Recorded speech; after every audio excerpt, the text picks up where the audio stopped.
اور ترکی کے استنبول تک نہ پہنچ جائے. ابھی چائنا کے وزیر خارجہ نے بھی ایک اسٹیٹمنٹ ایشو کیا ہے جس میں دے آر سیئنگ کہ اس کو اسرائیل کو وہ ان اٹیکس کو پروٹیسٹ کرتے ہیں اور اس کو فوری روکنے کی انہوں نے بھی وہاں پہ ریکویسٹ کی ہے.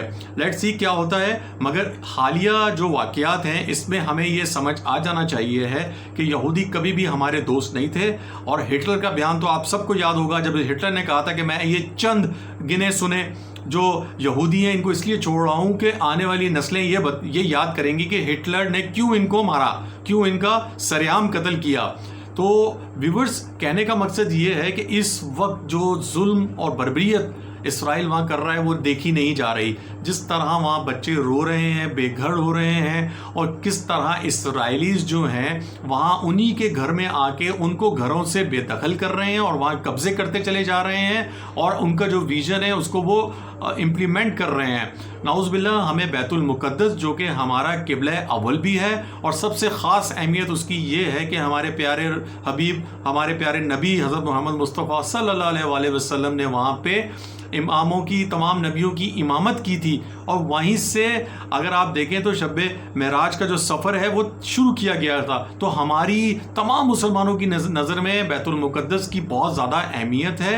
وہ ہمارا قبلہ اول ہے, وہ ہمارا مقدس جگہ ہے. اور مگر ہمیں سب کو مل کر کم از کم اپنی لیول پر ہمیں کس طرح اسرائیل کو روک سکتے ہیں. ہم ظاہری بات ہے اگر ہماری اسٹیٹ اس پہ کام نہیں کر رہی تو ہم انڈیویجول طور پر اس پہ احتجاج ریکارڈ کرائیں, اس پہ پروٹیسٹ کریں. آپ دیکھیں تو اس وقت امریکہ, فرانس, جرمنی, ہر جگہ پہ, ہر ملک میں اور خاص کر ترکی میں پروٹیسٹ کیا جا رہا ہے. وہاں پہ لوگ روڈوں پہ نکلے ہوئے ہیں, وہاں پروٹیسٹ کر رہے ہیں. اور پاکستان پہ بھی چھوٹی لیولز پہ ابھی تک چیزیں ہوئی ہیں, ابھی بڑی لیول پہ کوئی پروٹیسٹ نہیں ہوا. یہاں کے علماء نے یا کوئی کمیٹیوں نے ابھی تک کوئی اعلان نہیں کیا. مگر ایز اے مسلمان, کیونکہ دیکھیں مسلمان ہونا ایک بڑی چیز ہے. ہم اس کے بعد پھر پاکستانی اور دوسرے ہیں. سب سے پہلے ہم مسلمان ہیں, ہم اپنے پیارے نبی کو مانتے ہیں, ہم اللہ کو مانتے ہیں, ہم اس رسولوں کو مانتے ہیں. اور اس کے اوپر قائم رہتے ہوئے ہمیں سب سے پہلے بیت المقدس کی حفاظت کرنی ہے. ہمارا فریضہ ہے ہم اس کو پروٹیسٹ کریں اپنی اپنی لیول پہ. اس کو کس طرح, کوئی اگر لکھ سکتا ہے تو لکھ کے کرے, کوئی بول سکتا ہے تو بول کے کرے. اس حکومت کو بھی یہ چاہیے کہ وہ اس کے اوپر فوراً ایکشن لے اور کسی نہ کسی طریقے سے تمام عرب اسٹیٹس کے ساتھ مل کر ایک پلاننگ کی جائے. آپ کو یاد ہوگا کہ حق کی خاطر ہمارے پیارے رسول صلی اللہ علیہ وسلم نے کتنی زیادہ جنگیں لڑی. جنگ بدر دیکھ لیں, جنگ عہد دیکھ لیں, جنگ تبوک دیکھ لیں. اور آپ کو یاد ہوگا کہ کربلا کے میدان کا واقعہ تو وہ ہے کہ حضرت امام حسین تو یزید کے سامنے نہیں جھکے تھے.